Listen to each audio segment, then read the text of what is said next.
Ја почнуваме утринската тема. Ми пристигна мојата гостинка со која што ќе зборуваме на темата која што пред малку ја најавив, а тоа е колку семејството е една важна средина каде што не само што се воспитуваат децата, туку и се напредува во однос на тоа што тие сакаат да постигнат во животот. Секогаш велиме дека отворениот однос и добриот пристап и разговорите кои што треба да ги имаат родителите со своите деца се едни од клучните фактори за тоа како понатаму тие ќе се однесуваат, но и кои успеси ќе ги покажуваат на училиште. Но неретко се случува да има нарушување на тој успех и потоа се поставуваат прашањата што е всушност причината за сето тоа. А постојат различни причини. За ова во продолжение зборувам со психолог гешталт, психотерапевт Благица Ризовска-Ваники. Добро утро за вас, Благица, добро дојдовте во нашата студија.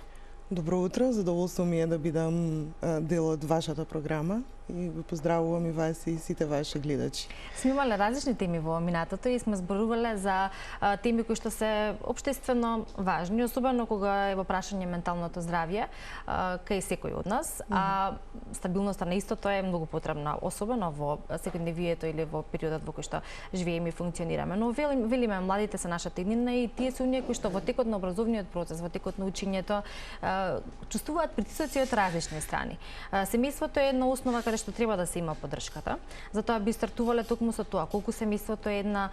важна средина каде што нели родителите заедно со своите деца го имаат тој отворен однос. Родителите би требало да го имаат оној нели родителски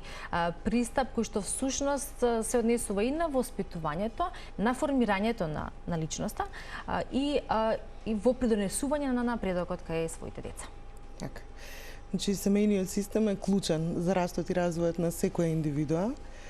и нели животот започнува во рамките на семејниот систем, иако имаме различни форми на семејство, меѓутоа самото воспоставување на контакт со светот и со околината почнува токму во семејството. Така да семејството на некој начин за една млада индивидуа представува целиот свет и се што се случува во рамките на тој систем, во суштина влијае на тоа како личноста ќе се развие, што е она што ќе го употреби како начин на задоволување на своите потреби, колку ќе биде мотивирана или демотивирана во одредени аспекти, како ќе умее да се адаптира, каков контакт ќе воспостави во сите останати релации понатаму. Така да ако го врземе еве за училишниот систем и така како она што се случува во семејството во суштина влијае на тоа како младата индивидуа ќе се адаптира на училиште, што е она што ќе ја мотивира во рамките на тој училишен систем, колку психолошки ќе биде подготвена нели да се соочи и адаптира на сите оние предизвици, новини, се што следува во секое оделение, па и во нели има разлика и од основно училиште, средно училиште, така да во тој процес самото училиште влегува во семејниот систем, меѓутоа и семејниот систем е клучна алка во училишниот систем. Значи не можеме да ги раздвоиме како нешто што може да функционира едно без друго. Во суштина на таа индивидуа и е потребно поддршка и од самите наставници, ученици, стручни служби, самиот систем на образование кој што би требало да ја овозможи една инклузивна средина во која што може да биде прифатена, разбрана, поддржана, но во исто време и родителите да работат на тоа да младата индивидуа нели во целиот тој процес има на кого да се обрати, има со кого да сподели, има простор каде што ќе може да побара помош и поддршка, простор каде што нема да биде можеби форсирана или на некој начин да и се прави притисок да има висок училишен успех доколку тоа не може да го постигне, или средина во која што можеби родителите ќе имаат многу високи очекувања во однос на што е она што ученикот би требало да го прави кога ќе се врати дома, или средина во која што можеби родителите не се доволно упатени како би пристапиле кон училишната средина во смисла на релацијата наставник, родител, па и средина, би рекла. Значи, сите овие аспекти се значајни во однос на што ќе се случува со ученикот во образовниот систем, каков успех ќе има, што е она што ќе го постигне, на кој начин тоа ќе го направи и така натаму. Она кое што е особено важно веројатно е да уште од малин узест се учат на оние основни вредности, морални вредности, животни вредности кои што секогаш треба да бидат нивната основа за да може понатака да се одрази преку нивната психичка стабилност, која што во овој период во кој што тие живеат и функционираат, кај поголем број е прилично размрдана токму таа психичка стабилност од различни фактори и влијанија, како што и споменавте. Родителите сметаат и генерално се смета дека децата се раѓаат со одредени предиспозиции и индивидуални способности и веројатно има вистина во тоа, но кои се предиспозициите и колку ќе се истакнат понатака нивните способности во животот, веројатно зависи токму и од овие фактори. Како она кое што го нуди и го возможува семејството или семејните услови, така и надворешните влијанија или општеството во кое што живеат. Неретко се случува да има пат на успехот во училиштето, што дополнително пак представува понатамошен притисок кај учениците, но постојат и голем број причини за истиот тој неуспех. Веќе начално и почнавме во однос на тоа што се може да го размрда тоа или да ги намали нивните оцени, но веројатно ќе го надополниме со уште некои причини како што е и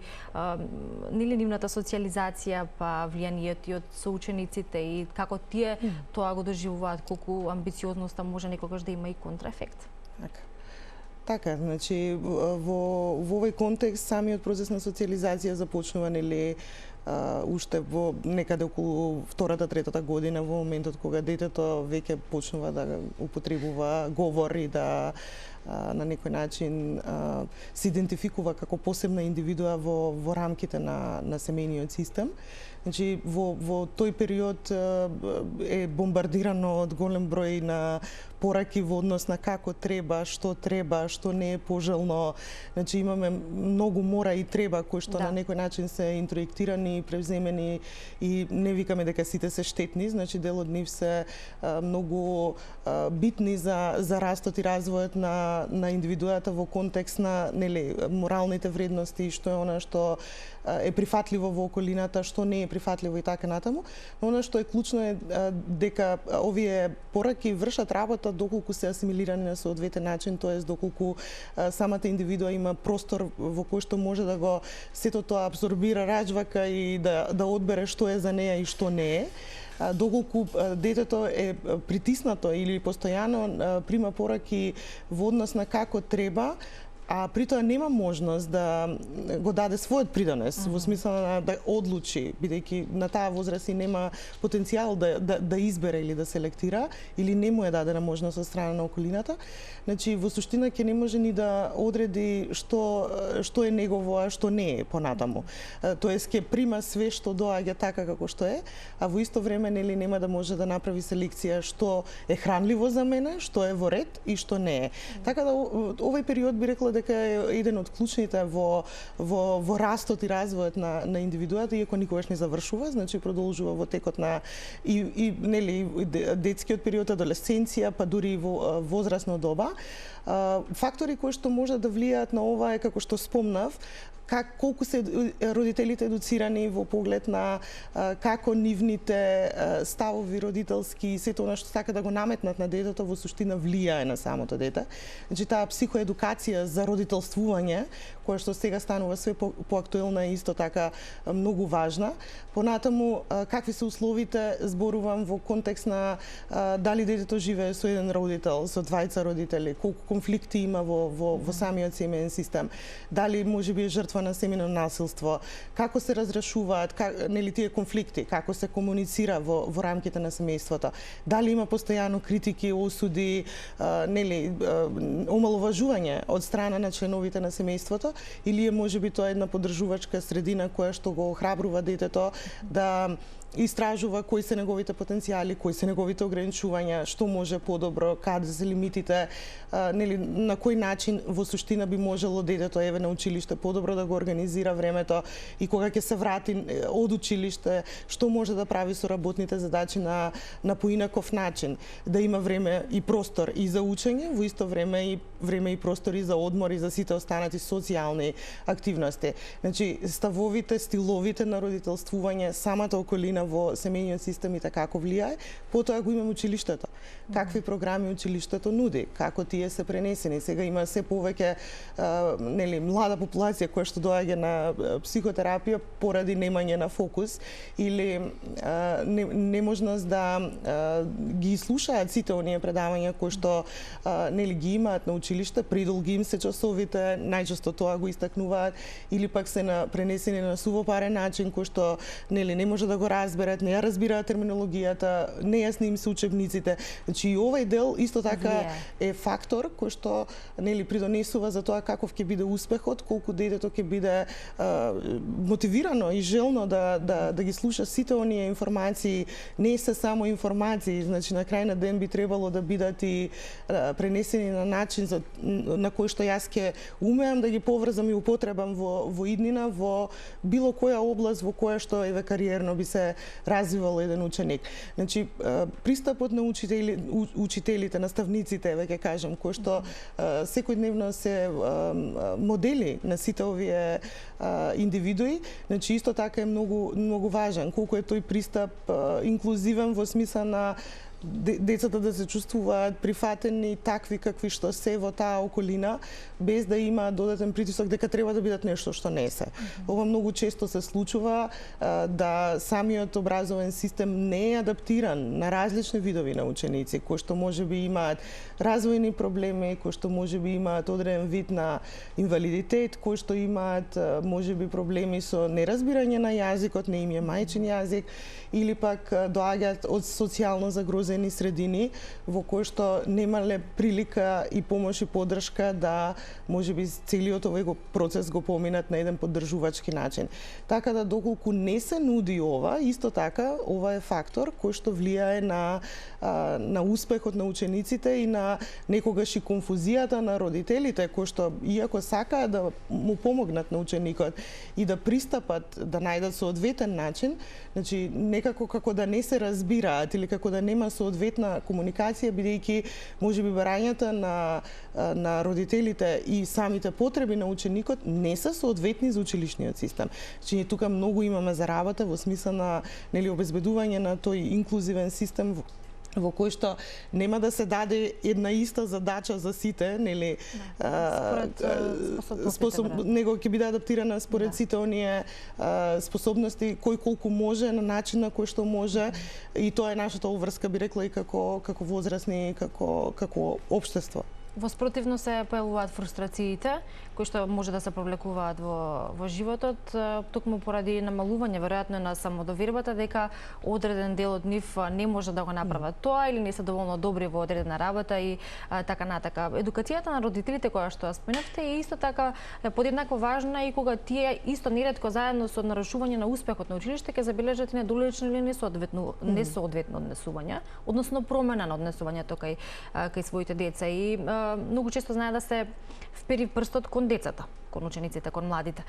дека тие се виновни за тоа, дека тие треба да пронајдат причината зашто така се однесуваат, дека заради нивното недоволно внимание или фокус кој што им недостасува, тие си ја имаат причината зашто, дека токму поради тоа се намалува нивниот успех или често може да се спомене дека се мрзеливи, дека не ќе учат, многу повеќе работи се кријат позади тоа и треба малку подлабоко да се согледа сите тоа. Родителската едукација е особено важна и во тој пристап кога станува збори за промена на однесувањето, каде што родителите повторно се соочуваат со прашалници. Така, ги спомнавме... Од вашите сесии, веројатно со и комуникација со младите, тоа го забележувате? Точно така, значи, рековме дека и самото семејство има влијание, и училиштето имат и врсниците, нели, бидејќи тие секој со своето искуство, нели, доаѓа со различни пораки во однос на... Да, се соочуваме и со булингот кој што го споменавме, сме го зборувале. Така, сме го зборувале, значи, во контекст на, нели, недоличното однесување, од една страна може биде отпор на нели целиот онај притисок и се она што се очекува од страна и на родителите и на наставниците, од друга страна некогаш родителите и презаштитнички се однесуваат во контекст на нивните деца и имаат на пример на некој начин потреба да ги пишуваат нивните домашни, да сите оние аспекти кои што навидум би можеле нели да го повредат нивното дете, значи во обидот да ги заштитат, некогаш оваа грижа е толку многу голема што не му овозможуваат на детето нели повторно да си го употреби својот потенцијал и да си го најде местото во рамките на сите оние предизвици со кои што се соочува секојдневно. Значи не се дозволува никаква фрустрација, значи се инсистира, на пример, на наставниците им се кажува како треба да го оценуваат, што треба да направат, значи на секоја реакција, да речеме училишна, на недолично однесување, значи родителот вика детето мое е многу добро, нешто не е во ред со останатите, значи упатувајќи оваа порака во суштина и го стимулира да продолжи со ваквиот тип на однесување и нели да го има на доживување дека во рамките на тој простор никој ништо не ми може и многу често го има и ова во рамки на нели психотерапискиот процес каде што детето има доживување дека не сме наставничката да ме избрка, што и да каже мајка ми или татко ми ќе дојде и ќе го реши тоа и да имам послаб успех, нели повторно родителите ќе дојдат и сето тоа ќе биде завршено, така да јас немам потреба воопшто нели да се вознемирувам или да се фрустрирам или да правам било што, јас ќе правам што сакам. Значи е другата крајност од тоа. Ова е другата крајност, да. Така да некаде измеѓу одговорот во смисла на еве за родителствувањето ако зборуваме како да се воспостави тој баланс, тоест од една страна да се даде помош и поддршка, меѓутоа и да се остави простор самото дете, како што кажавме, да ја употреби својот организам, значи својот потенцијал, на некој начин ние викаме и својата агресија да го раџва тоа, да го во смисла на зборувам за конструктивна агресија, да го земам сето тоа од околината што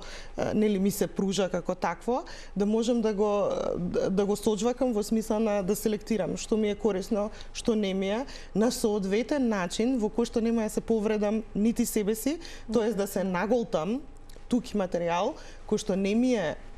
составен дел од организмот и може да биде многу штетен, нели, во контекст на сите оние психосоматски реакции, да кажам, на многу голем дел од учениците ќе дојдат и ќе кажат ми се повраќа, не ми е во ред, ме боли главата, нели имам тензија во мускулите и така натаму, што може да е реакција на да, нели кога јас примам материјал од надвор, зборувам материјал, сите оние информации, можеби пораки, сето она што не ми е соодветно, а не смеам да се побунам или не смеам да кажам дека не е дел од мене. Значи, на некој начин да остави простор да самото дете си го употреби потенцијалот, научи да селектира што е она што сакам да го асимилирам како информација, знаење, материјал и во исто време да го вратам назад или да го исплукам или отфрлам она што не во пак ќе кажам на соодветен начин, не во смисла да плукам по другите, него да кажам од сето ова што го слушам, гледам, доживувам со сите мои сетила, сметам дека ова е нешто што можам да го употребам, ова не е за мене, не во овој момент. Така да пак ќе кажам, некогаш родителите се повеќе упатени, се интересираат, дури и доаѓаат на психотераписки средби во кои што постојано бараат одговори што би можеле поинаку да направат или како би можеле и себе си да си помогнат во родителствувањето, нели, за да отворат вакви можности за своите деца, понекогаш и немаат толку многу информации за жал или немаат услови да бидат дел од сите овие програми и да учествуваат на ваков начин, така да во ваквиот тип на семејство имаме поголем предизвик во однос на како да им пристапиме и што све може нели да се направи за растот и развојот и на поединецот, меѓутоа и на целокупниот семеен систем. Така. Родителските решенија не секогаш ја наоѓаат својата вистинска формула или не секогаш така лесно се доаѓа до, како велиме, совршени решенија, но затоа пак чувството и таа родителска интуиција некако треба да ги води во нели да не води сите во тој процес, а што се однесува до она кое што го споменавте, веројатно сите деца тоа или ученици треба да го примат, да го доживеат, да го искусат, а потоа да проценат каде на кој начин или како ќе постапат понатаму начинот за одржување на добро ментално здравје кое што го споменавме, но и одржување на сопствената самодоверба. Една реченица во последната една минута која што имаме во однос на самодовербата и менталното здравје. Благица, и да завршиме. Јас би рекла дека е клучно и можеби е најбитно, особено во првите години од образованието, многу помалку влијание има материјалот и она што се учи, многу повеќе е важно, нели, кои се емоциите, како детето се адаптира, што се случува со таа негова, нели, емоционална свесност. И доколку не се работи на ова, многу тешко когнитивно ќе има постигнување. Значи, многу е важно да се зборува за како се чувствувам, што е она што ми се случува, со кои емоции доаѓам на училиште, како ја доживувам таа околина, што све ми е потребно во тој процес, што не ми е потребно и така натаму. Значи, би алармирала на тоа да не се игнорира ова од возрастните, нити од родителите, нити од наставниците, нити од сите оние што се инволвирани во целокупниот училишен систем, во смисла да го скокнеме ова, да одиме на когнитивен IQ, интелигенција, а да ги изоставиме емоциите. Работејќи на ова, секако дека индивидуата ќе чувствува дека има автономија и дека може да одлучува што е за мене и што не е, со што и се гради самодовербата и, нели, вербата во своите потенцијали и во она што можам јас да го направам за себе. Благодарам, Благица, за днешниот разговор и за вашето време. Верувам дека ова беше една добродојдена тема, особено на почетокот на второто полугодие. Се гледаме во иднина со друга исто важна тема. Благодарам за поканата.